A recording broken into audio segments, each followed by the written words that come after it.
Hi everybody, and welcome to our Backlash post show with me, Hei5man, and T on my left. So, dude, what'd you think of the show? It was good, Bro, it was so good. The crowd was really into it all day long, dude. If it wasn't for the and crowd, I don't the think the show would have been atmosphere that great. was I mean, so it would have been a great. good Like show, but everybody was into every match. yeah, the crowd really brought it. Again, the match, I felt like yeah, go ahead.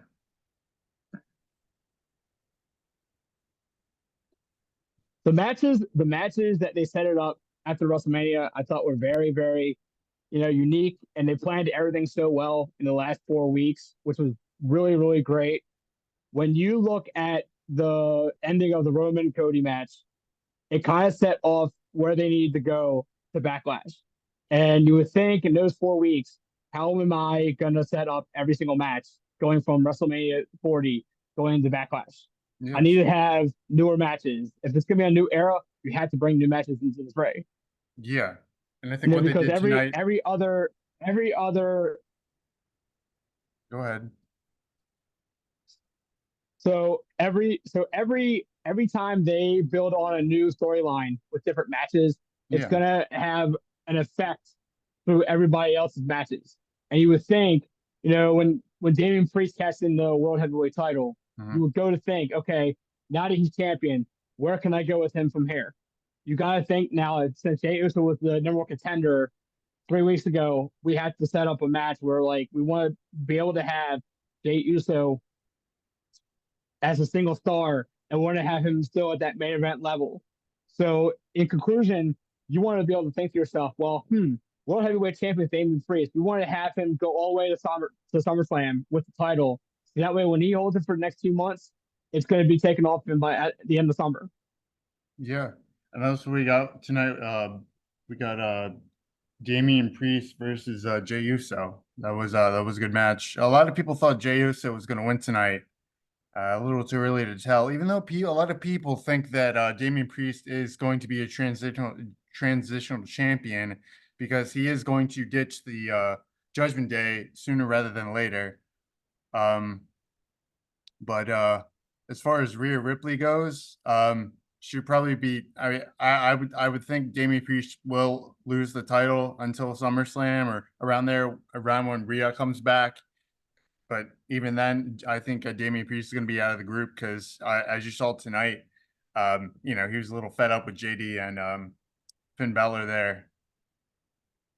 He wanted the clean win, and Um, so my intake would be if they were to split the group up, I would kind of not really force David Priest to go back to being a babyface.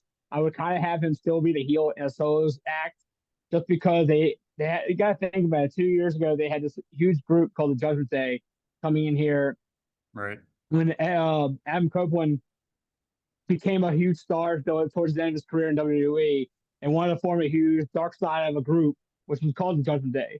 So he wanted somebody to take over leadership through Judgment Day's group to say, hey, you know what? I think David Priest can be that guy to come in here and take control of the whole group. But now that you have a girl in that group and you have two other mhm. guys as your backups, and you've been doing it now for 2 years, do you really think in that 2 year span really made sense to have this group still stay together, even though he won the World Heavyweight title at WrestleMania? Or do you think this thing was just completely split up even after summer ends? I think it'll split up even before SummerSlam. But it was a great first title defense for Damian Priest. In a foreign country like France, the energy, the crowd. I felt like I was in a fucking soccer stadium. The crowd really carried the entire show. I've never seen a crowd like that before. I compare this to, I mean, if it's anything to go by, ECW One Night Stand 2006, even that crowd tonight, what that I believe beat out that crowd 100%. They were just crazy. Um, the first Oh, match, yeah, absolutely, yeah. absolutely. I mean, the first match, from the get go, Owens and Orton versus the Bloodline, Tama, Tonga and Solo. Going back to the Bloodline, what you were saying, how will that carry on for Mania? We're getting another answer tonight with the reveal and the help from Tama Tonga's brother into the bloodline. Um, and as you pointed out earlier, you texted me and you said this is going to lead to a civil war with Jay and Jimmy eventually coming back together, which is what one of them said after Mania. They want to get back together again with Roman Reigns, and maybe Sami Zayn will join them. And there's going to be a civil war bloodline for Survivor Series. I really didn't watch the last 2 years of Survivor Series War Games, but this one I will watch because it's a very, very good story going going forward. With the chaos tonight, it was just crazy. You know, even before the match started, there was a complete brawl, and staff couldn't, they couldn't pull anybody apart.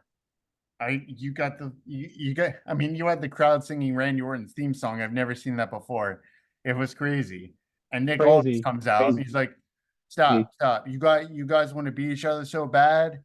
This is going to be a no DQ. And the crowd went crazy. And it was almost like how AEW does their anarchy in the arena. It was almost like that. It was pretty crazy. And the crowd Yeah. loved it. The crowd loved it. Anything you want to point out from this match that you found interesting? So the ideal thing to me in the very beginning when they were both singing both KO's and Orton's theme song in the very Mhm. beginning, I kind of thought that this crowd tonight was going to have a big showing Yes. because even though it's international and it's very overseas like with these people, because you would think the United States fans would have a reaction going through every match because sometimes in the beginning of an entrance, you got to have a feel for the entrance. Now, going into 40, you figured after that event happened, what kind of a better place than Lyon, France would this crowd have coming out after WrestleMania? And you would just think for a second that maybe in a year's time, is Right. this crowd going to be so electric just coming in after WrestleMania, where you would think that no, though it's only going to be 5 matches in the event.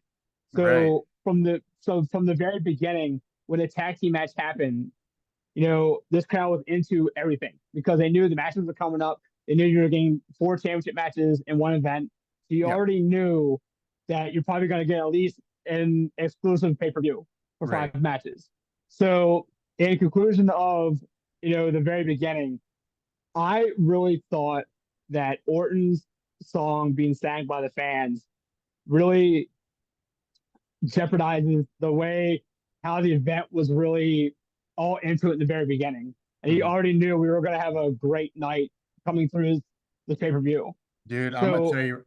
after saying that, I think the whole pay per view itself, just by watching all 5 matches, really Mhm. set the tone for the pay per view going into Backlash. Dude, I'm gonna tell you right now that Orton Owens and Bloodline match, I felt like time was standing still. It's like the match would never end. And again, the crowd really, I, really, they brought it. The superstars tonight were the fans.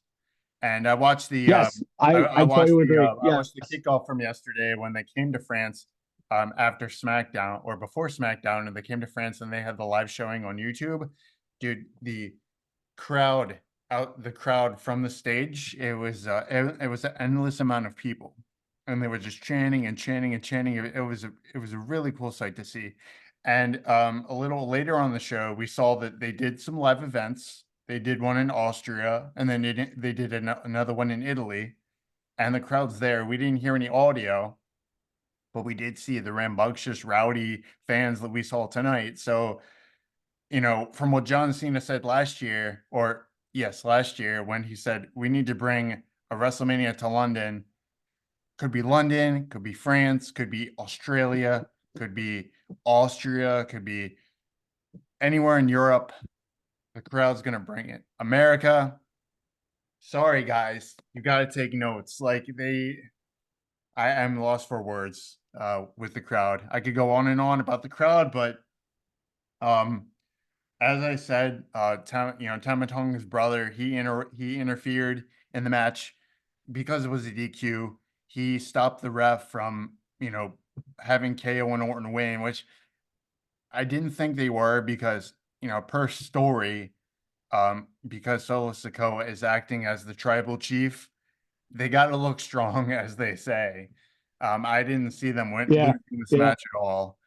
Um, where do you see next Friday night? After they show the footage from what happened with Tama Tonga's brother, where do you see them going come next Friday? So I could give you a lot of ideas where I think with the next couple of weeks going to come by, especially with the King of the Ring and Queen of the Ring coming around the corner. Um, I do see them building up a group from the Bloodline still until Roman comes back, and I think in that time frame, you would think that since Solo is becoming the new tribal chief now as a leader of the Bloodline, you would think once Roman comes back, he's going to have his own group. So now that Solo has taken upon himself to build his group up a Hmm. lot more, it's going to build more into hopefully by summertime and maybe into the rest of the year. I'm hoping, like I said to you earlier, I'm hoping by November we get a Civil War Bloodline match at Survivor Series. Yeah. And I really I put this in my notes, the double screen they had when I think Orton had Solo and Owens had Tama Tonga. They had the double screen so you saw what each superstars were doing to each other rather than them panning on one person. I really like that when it came to the camera work. Um Again, the crowd made this match so much fun. When it came to the tables being dispersed, um, they really made it a big deal. They were so hyped about it. More than I've seen any American any American show. I mean, we get really rowdy, but France really they were very excited to see the tables unleashed. Kevin Owens, Frog Splashed, Solo Sikoa went back in the ring to take out Tama Tonga, and he somehow just, you know, kind of took them both out. And then, and then Orton, he came back and he did his signature, flip, the draping DDT and all that stuff. And then, they were about to win the match, and then Tama Tonga's brother interfered and gave way for Solo to hit his spike and then winning. Yeah. Um, I didn't watch last night because it was a tape show. I just watched the spoilers. Did you watch last night? I did not watch last night. I didn't get a chance to No. catch one last night, but I did see a lot of the highlights went into last night going into tonight. Yep. Um, so it was pretty. The one thing that I saw that kind of threw me off just a tiny bit was the Paul Heyman Nick Aldis backstage conversation, Mm, which kind of threw me off just a little bit because you know Paul Heyman going to Aldis and saying who now is the tribal chief of the Bloodline, and you would think in the very beginning of that you would think okay, well Roman Reigns is going to be gone for all summer, but you don't get the idea of it's not because of him leaving. It's just the fact of now that Roman's gone now after WrestleMania, who's now taking his spot? So when you see Paul Heyman literally go in his office and people are always just standing there saying, you know what, well, why is Roman going to be gone now for a couple months? Because he's taking his vacation leave now right. where he can come back by SummerSlam and he can start to feud back up with the whole Bloodline storyline, which would be really good because now when you get that Bloodline when you get that Bloodline storyline going on from SummerSlam, going maybe for the rest of the year, we already know what's happening next year's WrestleMania. We're definitely getting Roman versus Rock. We Yeah, we already are. know we're already getting that match. Yep. And from the spoilers, So from now when you look at yeah, go ahead. When you look no at good. from the spoilers I saw last night, Paul Heyman said that he took Roman Reigns out of the draft. Means he's not drafted for either Raw or SmackDown. So meaning that he won't be on the show. Means that the Right. secondary bloodline can do what they want. Roman Reigns has no say. He can't break it up because he's on either show. Right. Right. Yep. Anything else And before we and move to top on? it off, and to top it, Yeah. and to top it off, like, and to top it off real quick. So when Paul says to Nick, like, it wasn't Roman Reigns that took himself off of it. It was basically Paul Heyman taking him off the draft because we already know Roman Reigns is exclusive to SmackDown. So we already know that's in writing. So we already know that's happening for him being on SmackDown. But as it concludes to the storyline, we already know what we're getting into. Hopefully, by, like I said, by August. If by chance by July or August we are getting that Bloodline storyline going We into are. WrestleMania next year, we should already know. We should already know by November when we have that War Games going on between the two. We already know what's happening at WrestleMania 41. Yeah. It's gonna be fun. Moving on to the next match, we have the triple threat: Naomi, Bayley, and Tiffany Stratton. Tiffy time. When Naomi came out, it was it was a rave. Crowd was going crazy. They loved it. Um, this match was fun. Triple threat. You know how triple threat goes. Um, you know, either two people, gang up on one person, or one person sleep on the outside while the other two wrestle. It was a good match. They really, really showed their It was athleticism in this match. All three ladies here, especially Tiffany. She tried to at one point. So for the past 2, 3 weeks, she's draped both them on top of each other and tried to do the perfect moonsault and got them twice. She tried to do that tonight, didn't prevail. They knew it was coming. They got out of the way, and Tiffany got taken out in the match, and it was just Bayley and Naomi. Naomi ended up picking up the win, which I knew she would. She wasn't going to win this early. Bayley retains. Where do you see Bayley going from here? so Bayley has a lot to give back to WWE, especially for being out for almost a year and a half now with her injury. I do see from after her WrestleMania victory over Io Sky, I think they're going to have a lot of competitors coming after her. I do maybe see her keeping the title maybe for a couple of months, maybe past SummerSlam. So maybe by Survivor Series going into next year, I do see her losing the title before Mania, but I do not see her keeping it until next year's WrestleMania. Because No. I see maybe a couple people by maybe like the looks of probably Dakota Kai taking the title off of her for a while and going into next year's WrestleMania, maybe having a one-on-one competition between them two. So maybe if that's the case, and I think if my questions are correct, I do think Bayley does take the title into Mania next year, faces Dakota Kai, and Dakota Kai takes the title for her next year. Oh, that would be fun. So I It, think the draft, I think it's a lock come the 7th or the 6th, Monday, right? So Monday. there could be some trades from Raw and SmackDown.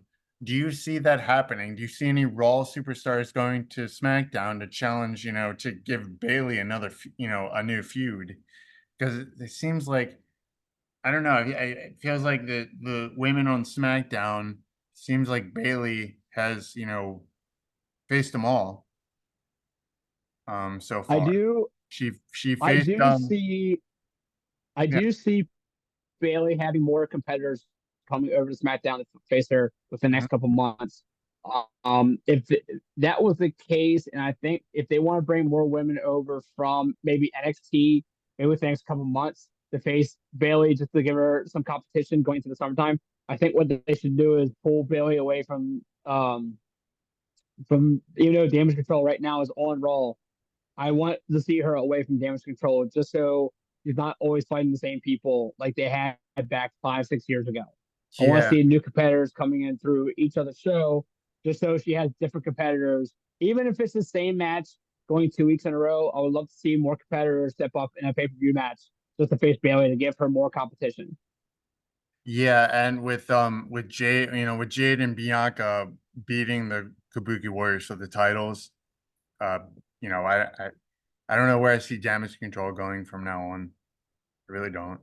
And I think Asuka could. I mean, as much as they want to be attached to with her and Kairi, I do see them staying as a tag team for a while. And as soon as possible, I think Asuka will turn on Kairi Sane mm, at some point, maybe by summertime, and they will have a one-on-one competition between the two of them. yep. So that way, it'll send Kairi Sane as the baby face and let Asuka stay as the heel. Yeah, Asuka, she's a very good singles wrestler. I could see them splitting up for sure. Now that they've lost the tag titles. Um, as far as the match went, what'd you think? Did you enjoy it? The match, I I definitely enjoyed that match, Yeah. especially that ending where Jade picked up Kairi Sane, double move it in a powerbomb position. That was probably the best part of that match. For the rest of the match, because the way her body's built as a woman's wrestler is it's kind of like watching China times two. But when you look at now, you can't really compare to people like a China from back in the '90s to compare to Jade Cargill's body now. Mm, The way you look at both of them compete differently is that China can compete with different guys in the ranks, and do more stuff. So now, if you put Jade Cargill in a match with a guy, how's that gonna affect the way she's gonna go throughout the rest of her career? yeah. Um, you know, You know, we and I think the other thing is too, yeah. Jade Cargill, Jade Cargill, I think maybe, and I'm not saying right now, I'm hoping by 42 or 43, she will become the women's champion by then. Oh, for sure. The world title match, Jay and Priest. Um, that was a good match. I knew it. I knew that Judgment Day was going to interfere at some point. And Damian was pissed at them. He was a little pissed at JD there. Pissed at, I don't even know that he knew Balor was interfering. I thought he only thought JD was interfering. But after the match, he saw Balor was in there too. Priest ended up winning though with the I avalanche out do, of heaven, even though there was interference and he kind of got thrown off. He still caught his composure and won the match. I do see Damian Priest, like I said earlier in the beginning of the show, I do see Damian Priest pulling himself away from Judgment Day and going solo. But apparently, from what people are saying, they want to see him as a babyface, as champion, to pull himself away from Judgment Day. We've already Right. seen the babyface look of Damian Priest when he first came into the main roster, and we Yeah. don't want to see that again. We want to see how he can push himself as a heel, Right. especially if he's a WWE World Heavyweight Champion. We want to see where he can take his career going in as a world champion to the next level as a heel.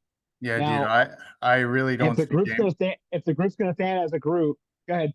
I don't see Damian Priest being a babyface. I feel he's more suited as a heel. And like you said earlier, going from WrestleMania 40 when he won the title, look at where he was before then. With NXT, and then he got brought up to the main roster. Did what he did there. Becoming the Hulk. Like I'm crazy and like wrecking havoc. And look at where he is now. He's a champion. And to top it all off too is I do like him as a wrestler, especially like on the main roster the side part of Raw. It just feels like he's really meant to be on the main roster because I felt Yeah. like when he came over from NXT, I really felt like he showed forth his whole effort in NXT for 2 years, saying that, you know what, I can be at the top of my game, be at the top of the level of the main roster, Mhm. and I can show forth my talent over here on the main roster. But when you see him go in as a group leader, Right. like many people did, like Dwayne Johnson, how he came with the Nation of Domination, came as a group, then he went as a Souls star back in the day. And you Yep. see how that went. So now when you see guys like Triple H is the same thing with the Generation X and so forth, and still with Evolution. But when you look at groups like a Judgment Day and you take that leader into a next star level, you got to look at things where, like, we want to see Damian Priest and see what he can do, even as a heel. We'll see if he can contribute to that heel stable going himself maybe 2 years from now, maybe a year and a half from now, putting himself back as a babyface. But right now, I do not see him as a babyface of a stable person going in as a world champion. I do see him maybe getting the fans behind him just because as a leader and as a heel, I still think he's that main person we still need right now on the main roster just because there's no Seth Rollins right now beyond the injured reserve. We Yep. don't know where that's going to lead up to. Maybe when Seth does come back from his injury, I do think we still get that Damian Priest Seth Rollins match that people do want to see. Maybe by Survivor Series, I'm not sure, but possibly I'm thinking Seth Rollins might be back by Royal Rumble. If we do get him back by January, I still think we get a World Championship match between Rollins and Priest. That's down the line. But for right now, I still think Damian Priest as a heel from the stable group of Judgment Day, I still think we get that heel person out of him for the next couple months. Because as of right now, I do think by SummerSlam, I will tell you this right now, with the next couple months coming up, because right now you see how he's treating the Judgment Day. You see how he's messing around with JD McDonough. You see how he's reacting to Finn Balor every time. Yeah. And you already saw what happened tonight, especially him pushing and shoving both members. So you already know within the next 2 months, maybe after King of the Ring, we already know what's going to happen this SummerSlam. We already might get Damian Priest versus Finn Balor. We already might get that one-on-one competition going into SummerSlam. So by then, hopefully by August, we might have a split between Judgment Day before July. Would that be cool? Finn Balor versus Damian Priest. That'd be really cool. It kind of takes me back to Edge versus Finn Balor at SummerSlam. You remember that? I do remember that. I think Yeah. the thing that threw everybody off with that match was, at the time when Edge was still around, Finn Balor was supposedly the leader of Judgment Day going into the group. But in reality, like I just said, Damian I'm Priest sorry. was the big focal point of the group. WrestleMania, not SummerSlam, right? It was Mania. Edge versus Balor. Right. Yeah. It was WrestleMania. And you go to the focal leader of the Judgment Day now, which is Damian Priest. Mm-hmm. And you see how everything was leading up to him winning the world title at WrestleMania this year. Going to now, maybe by summertime, we have that split between Judgment Day between him and Finn Balor. So even if Damian Priest is to lose the world title after SummerSlam, I do think Finn Balor takes it off of him.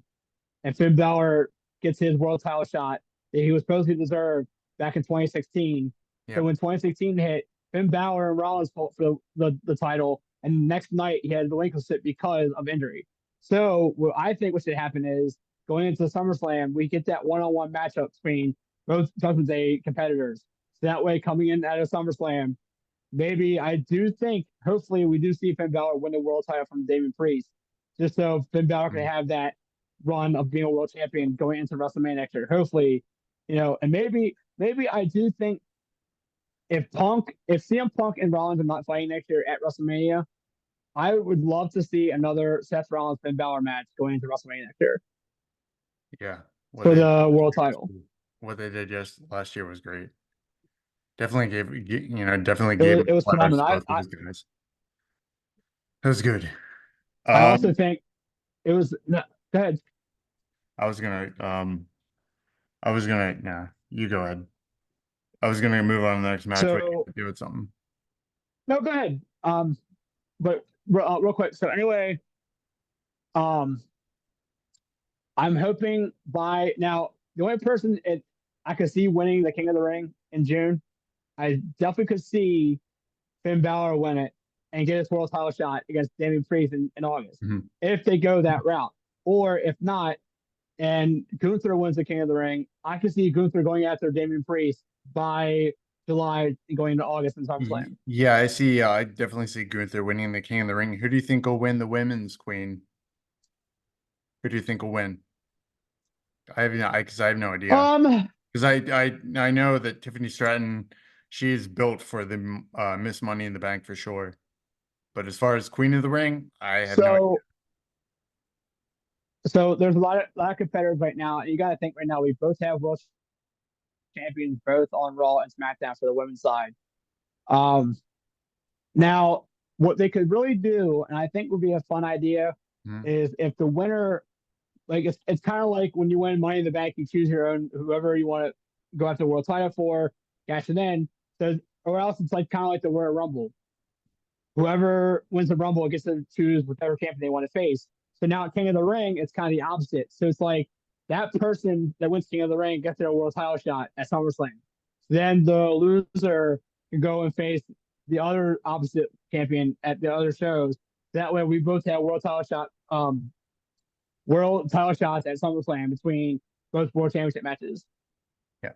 So Jade and Bianca versus Asuka and Kairi, we covered this. I was actually at the Rumble in January when Jade did debut. I was excited for her, coming into WWE. She did show her power, eliminating Nia Jax, Becky Lynch, and I believe Tiffany Stratton. Um, they won the titles, and I'm gonna be completely honest, dude. I don't know where they go. Um, Michael Cole said, they're the face of the division. What division? Where are they go? Where are they going with the titles from here? Please tell me. Tell me who's going to be their next challengers? Where they go from here? So, so uh, when Jade came in out of WWE and made her debut at the Rumble, Mhm. I saw a lot, maybe a potential coming in from AEW, and I did see a lot of a little bit of China inside of her. But the thing is, though, what such a miraculous, like beautiful woman such as Jade Cargill coming in Right. here and going through this whole roster. When you look at the way she's been so talented through AEW, the way she's had her promos go through AEW, people didn't like the way she was reacting in AEW. And I think that's probably why she couldn't make it to the top roster over there. And I think Triple H knew deep down inside how he could bring her over to WWE and make her be a babyface right in the beginning, just so when she does turn that heel turn on Bianca, we get that Jade versus Bianca match going to maybe after SummerSlam. Oh yeah, we're gonna definitely get a split up of the two. I think that's why they had these girls got these titles, because eventually they're gonna, have their differences, and they're gonna, both are gonna collide, and there's gonna be a match, going forward. Dude, hate to say it, we got 5 minutes left. I don't have Zoom promo or Zoom Pro. We had our limit was 40 minutes. Fucking Zoom. So luckily, for the last match, AJ Styles versus Rhodes. I'm gonna tell you right now, the crowd singing the crowd singing Rhodes' theme, and the crowd chanting the phenomenal celebration chant every time AJ did something good. Those were the highlights for me.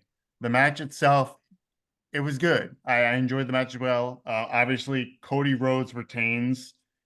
A very good match. Kind of a lot of back and forth, but Cody Rhodes ultimately got the victory. I was hoping to see some sort of someone coming out, maybe a teaser of who's going to face next, but we'll probably get that Monday night. So real quick, and then we'll try to head off.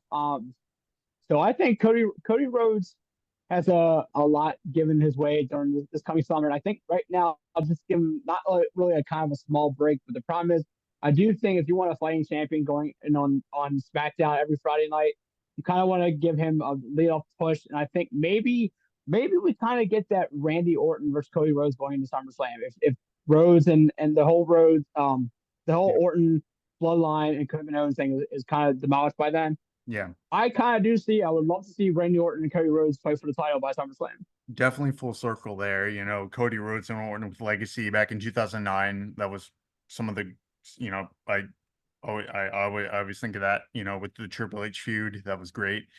But on Twitter, Dijak said that at some point WWE fans are going to boo Cody Rhodes, and they're going to think of him as they're just going to get sick of him, and they're going to boo him. If there's going to be a trade, I would like to see Dijak go to SmackDown I mean, because Cody's the champion, we don't expect these people to win. But as far as a feud goes, I would like to see Dijak be traded from Raw to SmackDown and feud with Cody. I think that would be pretty good. And as we know, Cody's a I think storyteller. Cody's a storyteller. Um, I really want to see, me personally, I want to see the Uncle Howdy kind of, not tasting gold, but kind of pursuing that in Cody Rhodes and having them two feud. I think that'd be really cool. Um, if if anything's gonna happen going into summer, I think we should do is have it be a teaser coming in through SummerSlam, not King of the Ring, because I think is if you want Cody Rhodes having a competitor coming in here and try to demolish somebody as a champion, and especially if somebody's coming back as a challenger, I would like to see Bo Dallas going in as a new character, as a new Fiend. So that way we get the new level of a new storyline for mhm. maybe a couple months going into the by winter time. So maybe hopefully by October and maybe going into Survivor Series, I would like to see a whole Cody Rhodes versus the Wyatt family type whole storyline going into Survivor the, Series. the Nightmare Family versus the Wyatt family, or the yeah, that would be really cool. I think that would be one for the ages. We got 1 minute. As you know, Eric Rowan did sign, so we'll definitely see him. I Really, did hear really, that. I did hear that. I'm glad really that you excited. did. Yeah, really excited for next week. Guys, that's all we have for the backlash. I hope you guys enjoyed it. Follow us on YouTube. I have a Twitch, and do you have Twitter as well? You can follow us on YouTube. Our socials are on I there. do. If you want to check out some more videos, I do a lot of shorts as well. I do full-time videos when I can. Theo, anything else you got to say? Peace, guys. No, that's gonna be it for us. I'm T. I'm Heisman. See ya. I'm T.